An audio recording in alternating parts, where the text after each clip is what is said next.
नमस्कार दोस्तों, stock market studies में फिर से एक बार आपको बहुत बहुत स्वागत है। तो आज मैं फिर से आपके सामने कुछ इंपॉर्टेंट कंपनी का अपडेट शेयर करने वाला हूं, तो वीडियो को पूरा लास्ट तक देखिएगा। और अभी तक अपने चैनल को सब्सक्राइब नहीं किया तो जरूर कर लीजिएगा। कंटिन्यूसली इंफॉर्मेशन और अपडेट्स पाने के लिए चैनल के ऊपर बने रहिएगा। तो चलो देख लेते हैं कौन सा कंपनी है इस वीडियो के अंदर। फर्स्ट जो कंपनी है जिसके बारे में बात करूं उसका नाम है टाटा स्टील। देखिए, टाटा स्टील टाटा ग्रुप के एक बड़े कंपनी है और मेरे हिसाब से टाटा ग्रुप के सबसे पुराना कंपनी भी है। और टाटा स्टील जिस तरीके से काम किया और जिस तरीके से एक एंट्री बना था और फाइनली उसका टारगेट भी अचीव हुआ, वो किस तरीके से हुआ, चलो वो सबसे पहले आपको दिखा देता हूँ।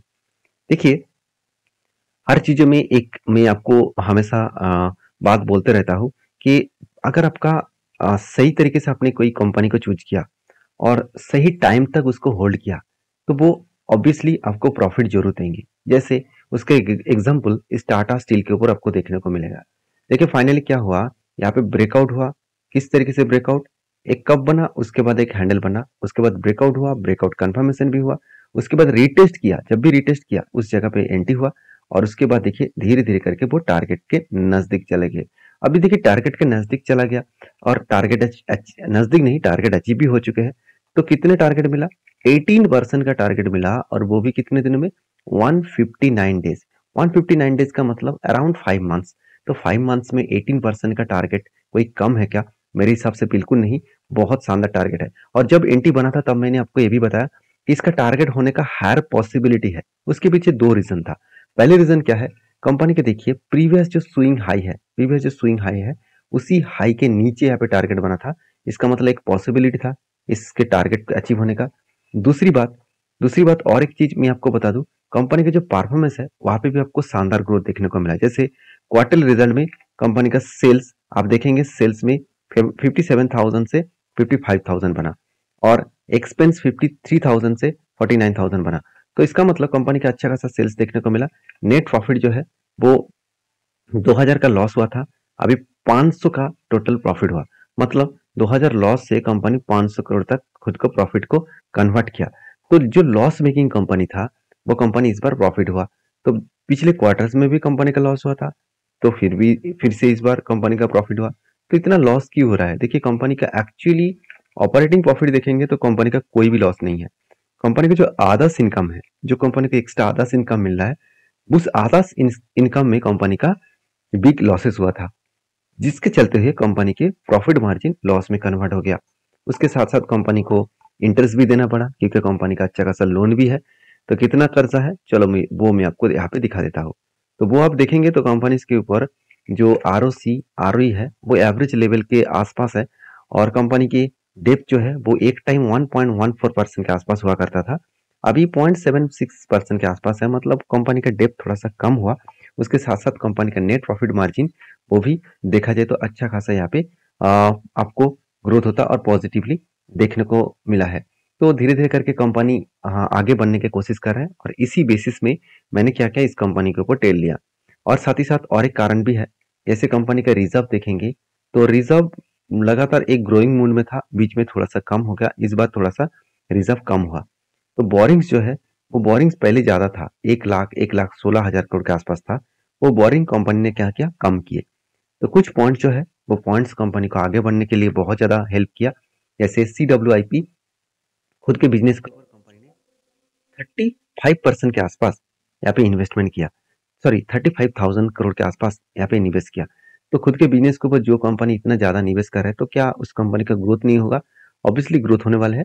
तो इसीलिए इस कंपनी के ऊपर एंट्री बना और मैंने इस कंपनी के ऊपर टारगेट जहां तक था वहां तक टारगेट भी अचीव हो चुके हैं।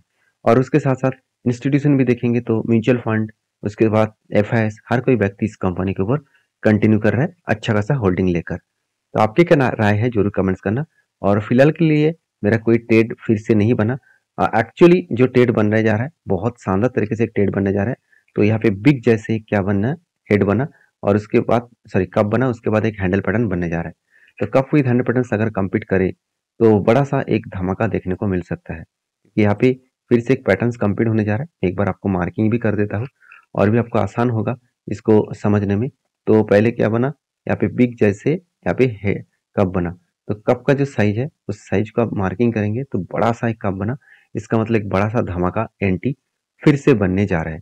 तो जब बनेगा तो मैं आपके साथ जरूर शेयर करूंगा। तो नेक्स्ट जो कंपनी है उसका नाम है पॉलीकैब।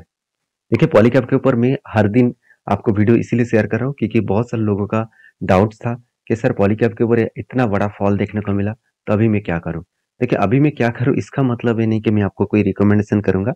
मैं मेरा पॉइंट ऑफ व्यू से मेरे जो ओपिनियन है, मेरे इतने साल का जो एक्सपीरियंस है वो मैं आपके साथ शेयर करूंगा। जब यहाँ पे करेक्शन हुआ था तब यहाँ पे जो ग्रीन कैंडल बना उस ग्रीन कैंडल के ऊपर मैंने एंटी लिया था। और जब एंटी लिया उस दिन से मैं वीडियो बना रहा हूँ और तब से मैं आपको बता रहा हूँ कि ये जो गैप है इस गैप को वो फिल करने के लिए जरूर ऊपर जाएगा। देखिए धीरे धीरे करके क्या क्या हुआ, ऊपर आया 200 डेज ईएमए को टेस्ट किया, नीचे आने का कोशिश किया, मगर जिस तरीके से यहाँ पे एक कैंडल बना, इस तरीके से कैंडल को बहुत स्ट्रॉन्ग कैंडल माना जाता है क्योंकि यहाँ पे सेलर से कई गुना ज्यादा बायर एक्टिव होता है। तो यहाँ पे बायर एक्टिव है, नीचे आने का फिर से कोशिश किए, फाइनली इस 200 को ब्रेकआउट किया और जो गैप था उस गैप को क्या किया कंपनी फिलअप भी करके टारगेट को अचीव किया। जो मेरा एंटी यहाँ पे था, यहाँ तक टारगेट मिला, करीबन 22% के आसपास टारगेट मिला। एक बार चलो दिखा ही देता हूँ। तो कंपनी के ऊपर टोटल 21 से 22% के आसपास मुझे टारगेट मिला।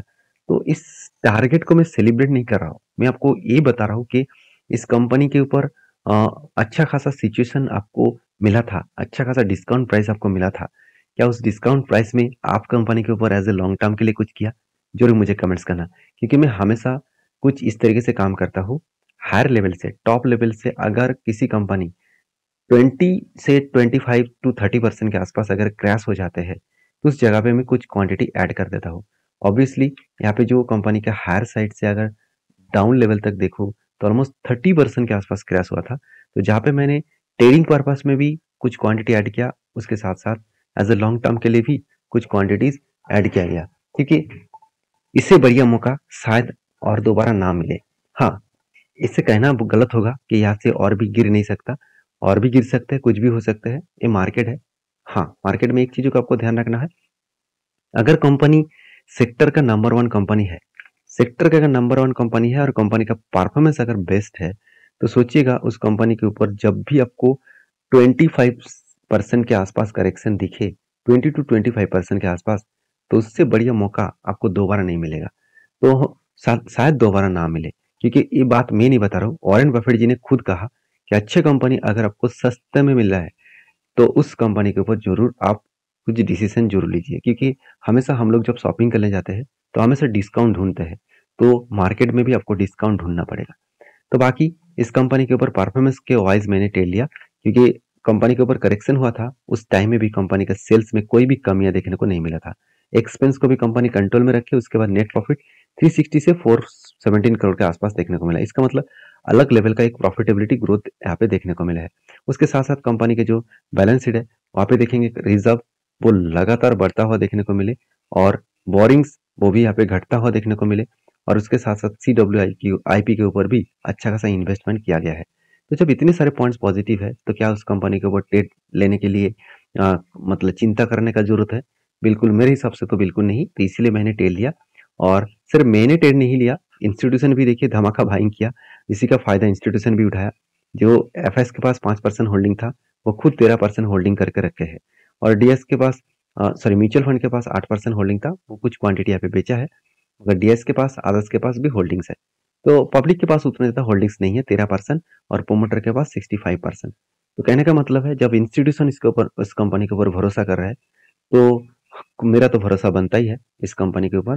बाकी आपके क्या ओपिनियन है जरूर कमेंट्स करना, कौन सा लेवल में बाई करके आप रखे हैं वो भी मुझे कमेंट्स करके बता सकते हैं। नेक्स्ट जो कंपनी उसका नाम है रिलायंस इंडस्ट्रीज लिमिटेड। तो रिलायंस के बारे में एक चीज मैं बता दूं, इसके ऊपर मैंने एक शानदार तरीके से एक पैटर्न्स बना था जो इसका लाइफ टाइम हाई के ऊपर बना था, और हिस्ट्री वो रिपीट कर रहा है क्योंकि हिस्ट्री इसी तरीके से बना था पहले भी एक बार। तो कंपनी के ऊपर फाइनली यहाँ पे कप विद हंड्रेड पैटर्न्स बना, फाइनली ब्रेकआउट हुआ, उसके बाद धीरे धीरे करके वो ऊपर जाने का कोशिश कर रहा है, और अच्छा खासा एक अपटर्न सिचुएशन यहाँ पे देखने को मिला। और फाइनली अगर 3200 के आसपास अगर गए तो जो टारगेट बनेगा 23% के आसपास टारगेट बनेगा। तो कहने का मतलब है एक अलग लेवल का ग्रोथेबल सिचुएशन यहाँ पे देखने को मिलेगा, और इस सिचुएशन अगर कंप्लीट करे तो बड़ा सा एक टारगेट एंट्री बन सकता है। तो इस कंपनी के ऊपर आपके क्या ओपिनियन है जरूर कमेंट्स करना, क्योंकि जिस तरीके से कंपनी एक रीबैक किया है वो ऑब्वियसली एक बहुत शानदार तरीके से पैटर्न यहाँ पे बना है। तो नेक्स्ट जो कंपनी है जिसके बारे में चर्चा करूँ, उसके बारे में बात करूँ, उसका नाम है पेसालो डिजिटल लिमिटेड। पेसालो डिजिटल लिमिटेड एक छोटा-सा कंपनी है और इस कंपनी के ऊपर धमाका परफॉर्मेंस हुआ। ₹50 से कंपनी 150 तक जर्नी किया और उसके कारण कंपनी के ऊपर एक बहुत बड़ा अपडेट भी आया, वो है बोनस का। तो कंपनी हर एक के बदले 1 शेयर कंपनी आपको बोनस दिया है। तो मार्च 20 में आपको बोनस मिलेगा। जो लोग बोनस पाना चाहते हैं, तो इस कंपनी के ऊपर एक बार रिसर्च करिए, उसके बाद काम करिए। वीडियो में अगर जानकारी अच्छा मिले तो प्लीज़ लाइक करिए। मिलते हैं नेक्स्ट वीडियो में, तब तक के लिए